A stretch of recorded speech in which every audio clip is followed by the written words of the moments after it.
चुनाव आयोग लोकसभा चुनाव में मतदान बढ़ाने के लिए वोटर आउटरीच अभियान चला रहा है।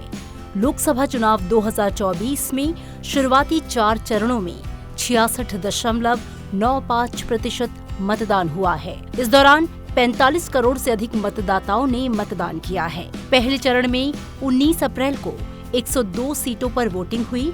इसमें 66.14% मतदान हुआ। दूसरे चरण में 26 अप्रैल को 88 सीटों पर वोट डाले गए। इस दौर में 66.71% वोटिंग हुई। तीसरे चरण की बात करें तो 65.16% वोटिंग हुई। चौथे चरण में 96 सीटों पर वोट डाले गए। चुनाव आयोग ने मतदाताओं से आगामी चरणों में बड़ी संख्या में मतदान करने का आह्वान किया है। आयोग ने बाकी 3 चरणों में मतदाताओं को सूचित करने, मतदान के लिए प्रेरित करने और सुविधा प्रदान करने पर फोकस बढ़ाया है। मुख्य चुनाव आयुक्त ने राज्यों के सीईओ को सभी मतदाताओं को समय पर मतदाता सूचियां, पर्चियां वितरित करने और आउटरीच गतिविधियों को बढ़ाने का निर्देश दिया है। चुनाव आयोग का कहना है कि मतदान का अधिक प्रतिशत भारतीय मतदाताओं की ओर से समूची दुनिया के लिए संदेश होगा। चुनाव आयोग की ओर से वोटर आउटरीच अभियानों में सार्वजनिक निजी संगठन, जाने माने हस्तियां शामिल हैं। आम चुनाव 2024 के दौरान 2 महीनों से लागू आदर्श आचार संहिता पर निर्वाचन आयोग की दूसरी सो मोटो रिपोर्ट जारी की गई। चुनाव आयोग ने पारदर्शिता को बढ़ाने के लिए एमसीसी की शिकायतों और कार्रवाइयों की जानकारियों को सार्वजनिक किया है, ताकि मतदाताओं और राजनीतिक दलों को चुनाव को लेकर उनके लिए समान अवसर प्रदान किए जाएं। चुनाव को लेकर उनके लिए समान अवसर बनाए रखने के लिए किए गए उपायों की तत्काल जानकारी मिल सके। चुनाव आयोग एमसीसी के उल्लंघन की शिकायतों के देश भर में लंबित मामलों की दैनिक निगरानी करता है और कार्रवाई समयबद्ध तरीके से सर्वोच्च प्राथमिकता पर की जाती है। आयोग ने पारदर्शिता के स्तर को बढ़ाने के उपाय के रूप में चुनाव की घोषणा के दिन से अब तक 63 प्रेस नोट जारी किए। आयोग के मुताबिक अब तक 16 राजनीतिक दलों के 25 प्रतिनिधिमंडल आचार संहिता के कथित उल्लंघन पर अपनी शिकायतें दर्ज कराने के लिए आयोग से मिल चुके हैं। इसके अलावा राज्यों में मुख्य निर्वाचन अधिकारी के स्तर पर भी कई प्रतिनिधिमंडल मिल चुके हैं। प्रचार संबंधी या स्पष्टीकरण संबंधी शिकायतों को छोड़कर लगभग 425 प्रमुख शिकायतें दर्ज की गई। इनमें से 400 मामलों में कार्रवाई और निपटान किया गया है। आयोग का कहना है कि 90% से अधिक शिकायतों का निपटारा किया जा चुका है। कांग्रेस और बीजेपी को छोड़कर अन्य पार्टियों की ओर से कोई बड़ी शिकायत लंबित नहीं है। चुनाव आयोग का कहना है कि कुल मिलाकर चुनाव अभियान हिंसा मुक्त, कम शोर शराबा, प्रलोभन और आडंबर से मुक्त रहा है। सी विजिल ऐप और आयोग के पोर्टल पर 14 मई 2024 तक कुल 4,22,000 से अधिक शिकायतें दर्ज की गई। इनमें से 99.9% मामलों में कार्रवाई की जा चुकी है और इनमें से 88.7% शिकायतों का 100 मिनट से कम के औसत समय में निपटान किया गया। सी विजिल ऐप की मजबूती के कारण अवैध होर्डिंग्स, संपत्ति को गंदा करने, स्वीकृत समय से अधिक प्रचार, स्वीकृत वाहनों से अधिक की तैनाती में काफी कमी आई है। चुनाव आयोग को उम्मीद है कि स्टार प्रचारक, विशेषकर राष्ट्रीय दलों के प्रचारक, अगले चरणों में उदाहरण पेश करेंगे और समाज के नाजुक ताने बाने को खराब नहीं होने देंगे।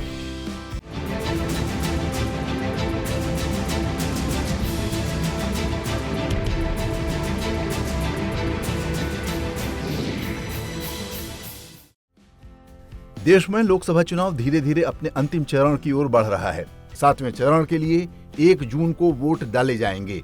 इस चरण में 8 राज्यों और केंद्र शासित प्रदेश की कुल 57 सीटों पर वोट डाले जाएंगे। वोटों की गिनती 4 जून को होगी। 7वें और आखिरी चरण में उत्तर प्रदेश और पंजाब की 13 लोकसभा सीटों के अलावा पश्चिम बंगाल की 9, बिहार की 8, ओडिशा की 6, हिमाचल प्रदेश की 4, झारखंड की 3 और चंडीगढ़ की 1 सीट पर वोटर्स मताधिकार का इस्तेमाल करेंगे। पंजाब और हिमाचल प्रदेश में एक ही चरण में वोट डाले जाएंगे। 7वें चरण के तहत उत्तर प्रदेश में जिन 13 लोकसभा सीटों पर चुनाव होना है, उनमें महाराजगंज, गोरखपुर, कुशीनगर, देवरिया, बांसगांव, घोसी, सलेमपुर, बलिया, गाजीपुर, चंदौली, वाराणसी, मिर्जापुर और रॉबर्ट्सगंज शामिल हैं।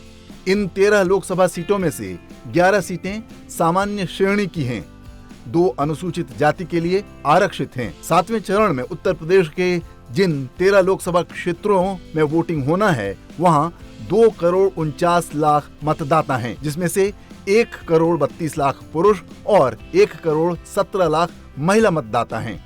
प्रधानमंत्री नरेंद्र मोदी के संसदीय क्षेत्र वाराणसी में पिछले 3 दशक से 2004 को छोड़कर हर बार बीजेपी जीतती रही है। 2014 से प्रधानमंत्री की उम्मीदवारी के बाद यहां चुनाव एक तरफा ही रहा है और जीत का अंतर बढ़ता गया है। वहीं गोरखपुर की बात करें तो इस सीट पर पिछले 3 दशक से बीजेपी काबिज रही है। बीजेपी ने इस बार भी 2019 में जीतने वाले अभिनेता रवि किशन पर दांव लगाया है, जबकि समाजवादी पार्टी से काजल निषाद सामने हैं। पिछली बार एसपी बीएसपी गठबंधन के बाद भी इस चरण की 13 में से 11 सीटों पर बीजेपी जीती थी। बीजेपी इस बार उस आंकड़े को और बेहतर करने में जुटी है। दूसरी ओर समाजवादी पार्टी भी सामाजिक स्थानीय समीकरणों के जरिए खाता खोलने और संख्या बढ़ाने पर जोर लगा रही है। पंजाब और चंडीगढ़ में लोकसभा चुनाव के लिए आखिरी चरण में मतदान होगा। इसके लिए नामांकन प्रक्रिया शुरू हो गई है। आखिरी चरण में पंजाब की सभी 13 सीटों पर चुनाव होना है। पंजाब की लोकसभा सीटें हैं अमृतसर, गुरदासपुर, खडूर साहिब, होशियारपुर, जालंधर, आनंदपुर साहिब, लुधियाना, फरीदकोट, फिरोजपुर, बठिंडा, संगरूर, पटियाला और फतेहगढ़ साहिब। केंद्र शासित चंडीगढ़ सीट पर भी आखिरी चरण यानी 1 जून को मतदान होगा। पंजाब में इस बार का चुनाव कई मायनों में अलग होगा। अब तक आमने सामने या तिकोने मुकाबले होते रहे हैं, लेकिन इस बार पार्टियों का गठबंधन टूटने से मुकाबला चतुर्कोणीय और कहीं कहीं बहुकोणीय हो गया है। आम आदमी पार्टी दूसरे राज्यों में तो इंडिया गठबंधन के तहत कांग्रेस के साथ मिलकर चुनाव लड़ रही है, लेकिन पंजाब में ऐसा नहीं है।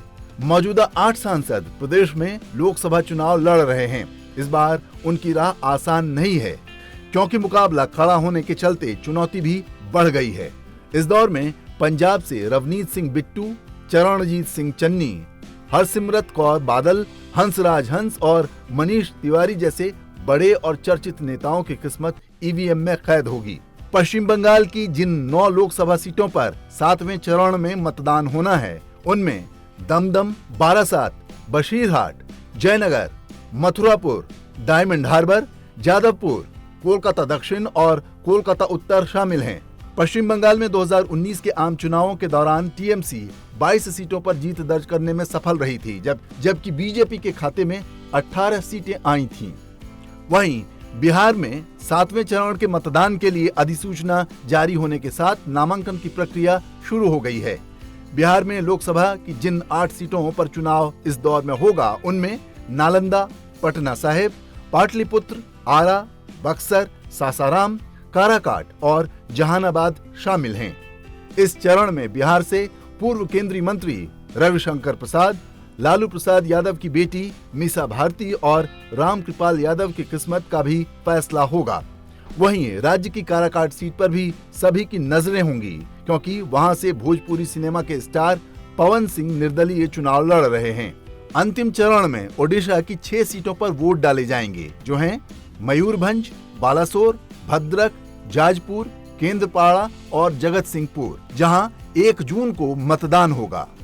हिमाचल की सभी 4 सीटों पर मतदान 1 जून को 7वें चरण में होगा। कांगड़ा, हमीरपुर, शिमला और मंडी सीट पर आखिरी चरण में मतदान होना है। पिछली बार भी यहां आखिरी चरण यानी 19 मई 2019 को वोटिंग हुई थी। हिमाचल प्रदेश की सभी 4 लोकसभा सीटों पर बीजेपी ने अपने उम्मीदवारों का ऐलान कर दिया है। बीजेपी ने हमीरपुर से अनुराग ठाकुर, शिमला से सुरेश कुमार कश्यप को उम्मीदवार घोषित किया है। वहीं बीजेपी ने मंडी से फिल्म अभिनेत्री कंगना रनौत और कांगड़ा से डॉक्टर राजीव भारद्वाज को मैदान में उतारा है। कांग्रेस की बात करें तो पार्टी ने मंडी से विक्रमादित्य सिंह, शिमला से विनोद सुल्तानपुरी, कांगड़ा से आनंद शर्मा और हमीरपुर से सतपाल रायजादा को टिकट दिया है। लोकसभा चुनाव के 7वें और अंतिम चरण में झारखंड में 3 सीटों पर होने वाले चुनाव के लिए अधिसूचना जारी कर दी गई है। अधिसूचना जारी होते ही राजमहल, दुमका और गोड्डा संसदीय क्षेत्र में नामांकन की प्रक्रिया शुरू हो गई है। संथाल परगना क्षेत्र में पड़ने वाले राजमहल, दुमका और गोड्डा सीट पर चुनाव राजनीतिक दृष्टि से काफी अहम माना जा रहा है। इन सीटों में 2 सीट एसटी वर्ग के लिए आरक्षित हैं, जबकि गोड्डा सामान्य सीट है।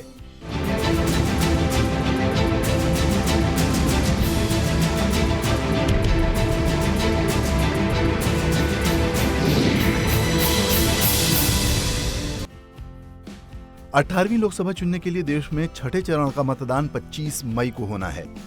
छठे चरण में उत्तर प्रदेश की 14, हरियाणा की 10, बिहार और पश्चिम बंगाल की 8-8, दिल्ली की 7, ओडिशा की 6 और झारखंड की 4 सीटों का भविष्य तय होगा। छठे चरण के लिए रविवार 25 मई को वोटिंग कराई जाएगी। मतगणना सभी 7 चरणों की एक साथ यानी 4 जून को होगी।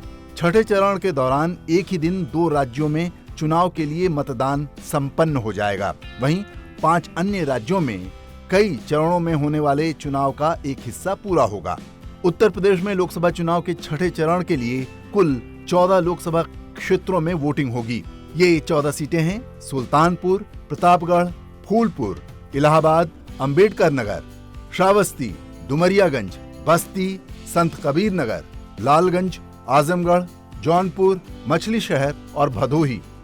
छठे चरण की 14 लोकसभा सीटों में से 12 सीटें सामान्य श्रेणी की हैं, जबकि 2 सीटें अनुसूचित जाति के लिए आरक्षित हैं।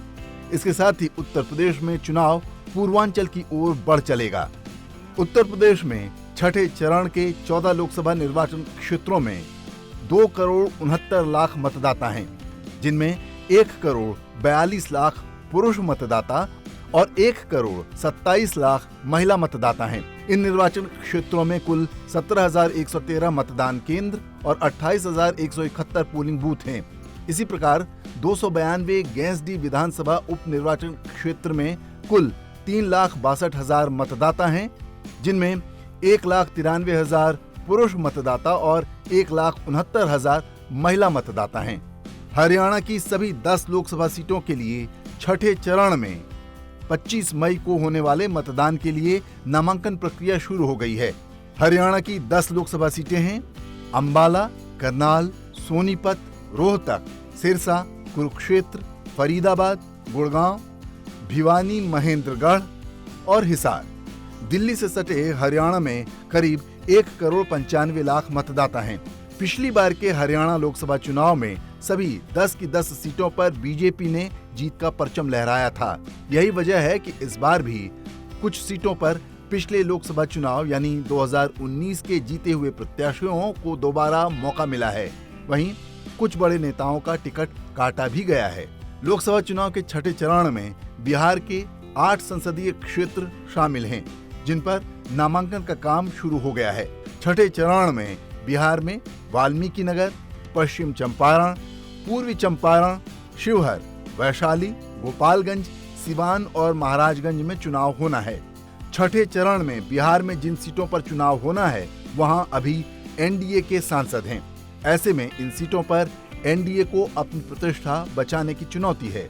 छठे चरण में पश्चिम बंगाल की जिन 8 सीटों पर चुनाव होना है, वो हैं तामलुक, कांथी, घाटल, झाड़ग्राम, मेदिनीपुर, पुरुलिया, बांकुड़ा और बिष्णुपुर। दिल्ली की सभी 7 लोकसभा सीटों पर चुनाव छठे चरण में ही होना है। नामांकन प्रक्रिया शुरू होने के साथ ही दिल्ली का चुनावी रण सजकर पूरी तरह से तैयार है। दिल्ली की 7 लोकसभा सीटें हैं: चांदनी चौक, उत्तर पूर्व दिल्ली, नई दिल्ली, उत्तर पश्चिम दिल्ली और दक्षिण दिल्ली। लोकसभा चुनाव में दिल्ली की लड़ाई रोचक होने जा रही है। यहाँ बीजेपी का मुकाबला इंडिया ब्लॉक में सहयोगी कांग्रेस और आम आदमी पार्टी के उम्मीदवारों से होगा। आप के 4 और कांग्रेस के 3 उम्मीदवार तय हो गए हैं। बीजेपी ने 6 नए चेहरे उतारे हैं। सिर्फ मनोज तिवारी को रिपीट किया गया है। 2019 के चुनाव में बीजेपी ने मोदी लहर में 7 सीटों पर क्लीन स्वीप किया था। दिल्ली में कुल 1 करोड़ 47 लाख वोटर हैं। ओडिशा में संबलपुर, क्योंझर, ढेनकनाल, कटक, पुरी और भुवनेश्वर सीटों पर नामांकन शुरू हो चुका है। 25 मई को इन सीटों पर मतदान होगा। 1998 तक ओडिशा कांग्रेस का गढ़ रहा। इसके बाद हालांकि कांग्रेस की हालत राज्य में पतली होती गई। 2008 में एनडीए से अलग होने के बाद नवीन पटनायक के नेतृत्व में बीजेडी ने ओडिशा को अपना गढ़ बना लिया। बीजेपी ने चुनाव दर चुनाव अपनी स्थिति मजबूत की। 2019 के लोकसभा चुनाव में बीजेपी ने 8 सीटों पर जीत दर्ज की, जबकि बीजेडी को 8 सीटों का नुकसान हुआ और वो सिर्फ 12 सीट ही जीत पाई। कांग्रेस को 1 सीट मिली थी। ओडिशा में कुल 21 लोकसभा सीटों पर मुकाबला होगा। झारखंड के गिरिडीह, धनबाद, रांची और जमशेदपुर लोकसभा सीटों पर भी छठे चरण में मतदान होगा।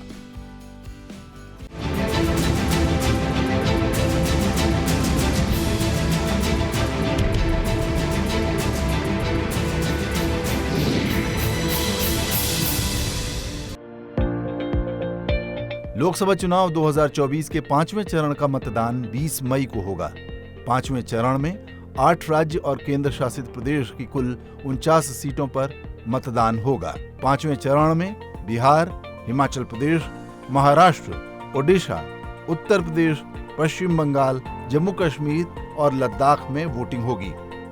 उत्तर प्रदेश की मोहनलालगंज, लखनऊ, रायबरेली, अमेठी, जालौन, झांसी, हमीरपुर, बांदा, फतेहपुर, कौशाम्बी, बाराबंकी, फैजाबाद, कैसरगंज और गोंडा सीट पर वोटिंग होनी है। महाराष्ट्र की धुले, डिंडोरी, नासिक, पालघर, भिवंडी, कल्याण, ठाणे, मुंबई उत्तर, मुंबई उत्तर पश्चिम, मुंबई उत्तर पूर्व, मुंबई उत्तर मध्य, मुंबई दक्षिण, मुंबई दक्षिण मध्य और मुंबई दक्षिण सीट पर 5वें चरण में वोट डाले जाएंगे। 5वें चरण में ही बिहार की सीतामढ़ी, मधुबनी, मुजफ्फरपुर, सारण और हाजीपुर में मतदान होगा। झारखंड की चतरा, कोडरमा और हजारीबाग में वोटिंग होनी है। उसी दौर में ओडिशा की बारगढ़, सुंदरगढ़, बोलंगीर, कंधमाल, अस्का सीट पर वोटिंग होगी। पश्चिम बंगाल की बनगांव, बैरकपुर, हावड़ा, उलुबेरिया, श्रीरामपुर, हुगली, आरामबाग में 5वें दौर में मतदान होना है। जम्मू कश्मीर की बारामूला सीट पर मतदान कराया जाएगा और लद्दाख सीट पर वोटिंग भी 5वें दौर यानी 20 मई को होनी है।